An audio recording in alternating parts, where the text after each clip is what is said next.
그리고 현재 국회 상황도 다시 한번 체크를 하겠습니다. 국회에 나가 있는 취재기자 연결하겠습니다. 최규준 기자 연결되어 있습니다. 자, 오늘 오전에 한동훈 대표와 한덕수 총리가 향후 국정 운영 방안을 담은 담화문을 발표했습니다. 지금 국민의힘에서 이와 관련해서 추가 논의가 이루어지고 있는 게 있습니까? 네, 한동훈 대표는 지금도 서울 여의도 당사에서 지도부 의원들과 함께 추후 방안에 대해서 논의를 계속하고 있습니다. 한동훈 대표와 한덕수 총리가 담화를 발표한 지 벌써 5시간 가까이 지났는데요. 한동훈 대표는 윤석열 대통령이 남은 임기 동안 정상적인 국정 운영을 할 수 없다는 점을 강조하면서 담화를 시작했습니다. 질서 있는 대통령 조기 퇴진으로 나라와 국민께 미칠 혼란을 최소화하고 안정적으로 국정을 수습하겠다고 밝혔는데요. 그러면서 퇴진 전이라도 대통령은 외교와 국방을 포함한 외교를 포함한 국정에 관여하지 않을 것이라며 비상계엄 사태를 둘러싼 수사도 대통령을 포함해 정부나 당이 누구도 옹호하는 일이 없을 거라고 주장했습니다. 한 총리는 현 상황에 무거운 책임감을 느낀다면서 고개를 숙였는데요. 그러면서도 또 국정의 정상적인 운영을 위해서는 내년도 예산안과 부수법안 통과가 필요하다면서 야당의 협조를 요청했습니다.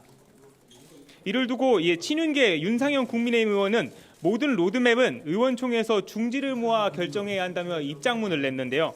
당의 최고위원회와 의원총회 그리고 또 여러 원로들의 의견을 폭넓게 수렴해서 국민의 눈높이에 맞는 방안을 모색해야 한다고 강조했습니다. 또 당장 사의를 표명한 추경호 국민의힘 원내대표에 대해서도 이를 중심으로 예산안 심사에 돌입해야 한다고 강조했습니다. 하지만 이제 민주당 등 야권에선 이 질서 있는 조기 퇴진 그리고 한덕수 총리와 함께 국정을 안정적으로 운영하겠다 이런 담화에 대해서 반박에 나선 상황입니다. 네, 그렇습니다. 민주당은 조금 전인 오후 4시부터 이곳 민주당 당대표 회의실에서 비공개 최고위원 회의를 소집했습니다. 잠시 후 오후 4시 30분에는 기자간담회도 열고 5시부터는 의원총회를 열어서 향후 대응 방안을 공유할 예정인데요. 김민석 최고위원이 오전에 기자회견을 열고 윤석열 내란이 한동훈, 한덕수, 검찰 합작 2차 내란으로 확산하고 있다고 비판했습니다. 일각에서 거론되는 책임 총리제를 두고도 헌법을 무시하고 나라를 비정상으로 끌고 가자는 위헌적, 무정부적 발상이라고 지적했는데요. 직접 발언을 준비했습니다. 윤석열의 즉각적인 직무 정지 없이는 이 문제를 근본적으로 해결할 수 없습니다. 6개월이 아니라 6초도 위험합니다.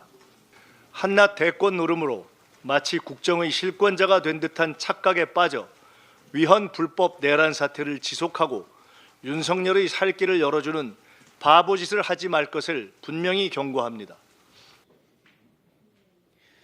김 의원은 한 총리를 두고서는 내란의 즉각적인 수사 대상이라며 위헌 불법적 국정 운영을 주도할 어떠한 권한도 없다고 비판했습니다. 한 대표를 겨냥해서는 어떤 헌법적, 법률적 권한도 없는 실질적 정치적 권한도 없다고 지적했고요. 특히 윤 대통령과 이해관계를 공유하고 있는 검찰은 수사 주체가 될 수 없다고 주장했습니다. 우원식 국회의장도 기자회견을 열고 비판에 나섰는데요. 그 누구도 부여한 바 없는 대통령의 권한을 총리와 여당이 공동 행사하겠다고 하는 것은 명백한 위헌이라고 주장했습니다. 민주당은 그래서 임시국회를 다시 소집해서 탄핵안을 또 발의하고 표결에 붙이겠다 이런 입장이죠. 네, 그렇습니다. 민주당의 입장은 오는 10일 국회 임기가 끝나고 회기가 종료되고 나면 임시국회를 다시 소집해서 즉각 탄핵안을 재추진하겠다는 입장입니다. 당장 오는 11일에 탄핵소추안을 다시 발의하고 14일에 본회의를 열어 표결에 나서겠다는 건데요. 어제 본회의 직후에 이재명 대표가 한 발언을 직접 들어보겠습니다. 반드시 이기겠습니다. 이기겠습니다.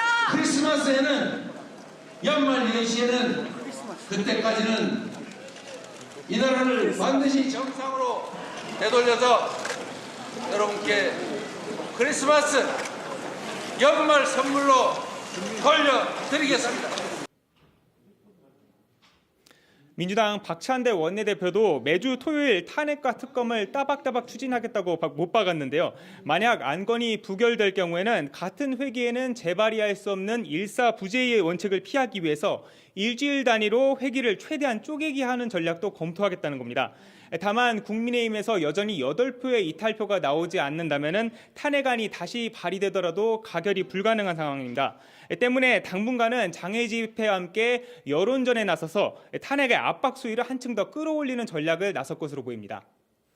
네, 그리고 한 가지만 더요. 검찰과 경찰이 이 내란죄 수사에 대해서 속도를 내고 있는 상황입니다. 민주당은 이 상설 특검 추진에도 속도를 내고 있는 그런 일정이죠. 네, 그렇습니다. 민주당은 비상계엄 사태의 진상규명을 위해서는 특검과 국회, 국정조사 등 쓸 수 있는 모든 카드는 다 써야 한다는 입장입니다. 앞서 윤 대통령의 내란주도 혐의를 수사하는 상설특검 법안을 국회 법사위 소위에 회부했는데 오는 10일 본회의에서 이르면 오는 10일 본회의에서 처리할 예정입니다.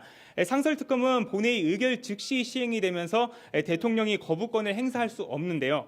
다만 어제 의원총회에서는 일반 특검도 추진해야 하는 것이 아니냐는 주장이 나오기도 했습니다. 조금 전에 그리고 한덕수 대변인이 이 연결이 있기 직전에 바로 뒤에서 이상민 장관의 사의 표명과 재가에 대한 입장을 밝히기도 했는데요. 내란 수괴 혐의를 받고 있는 윤석열 대통령이 여전히 군 통수권과 함께 정부 인사권을 행사한 것이 드러났다. 명백히 맞지 않다고 비판했습니다. 특히 오늘 오전 한덕수 총리의 담화에서 나타난 직무 배제 사실이 거짓말로 드러났다며 이상민 장관은 내란 공모의 주범이라고 강력히 비판했습니다. 지금까지 국회에서 JTBC 최규진입니다.